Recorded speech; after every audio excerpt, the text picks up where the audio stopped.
নাটোরে ছাত্রদল কর্মী রাকিব ও স্বেচ্ছাসেবক দল কর্মী রায়হান হত্যা মামলায় খালাস পেয়েছেন বিএনপির কেন্দ্রীয় নেতা সাবেক মন্ত্রী রুহুল কুদ্দুস তালুকদার দুলু। একই সাথে খালাস পেয়েছেন দলের আরও ১৩ নেতাকর্মী।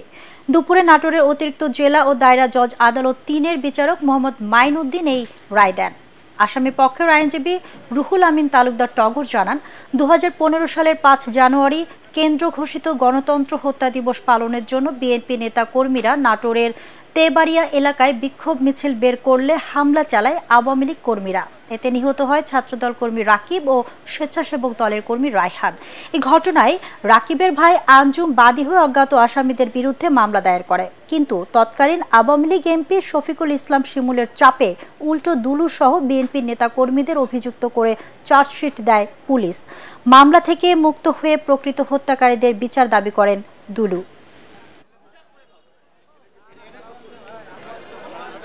আজকে দেশবাসীকে জানাতে চাই যে দেরিতে হলেও আজকে আমরা সকলকে মহামান্য আদালত আমাদেরকে খালাস দিয়েছে, কিন্তু আমরা চাই যে রাকিব রায়হানকে যারা হত্যা করেছে, এই হত্যাকারীর প্রকৃত যারা খুনি, যারা প্রকাশ্যে দিবালোকে খুন করেছে, সারা দেশের মানুষ, নাটোরের মানুষ, ওই অঞ্চলের মানুষ দেখেছে, তাদের বিচার আমরা চাই।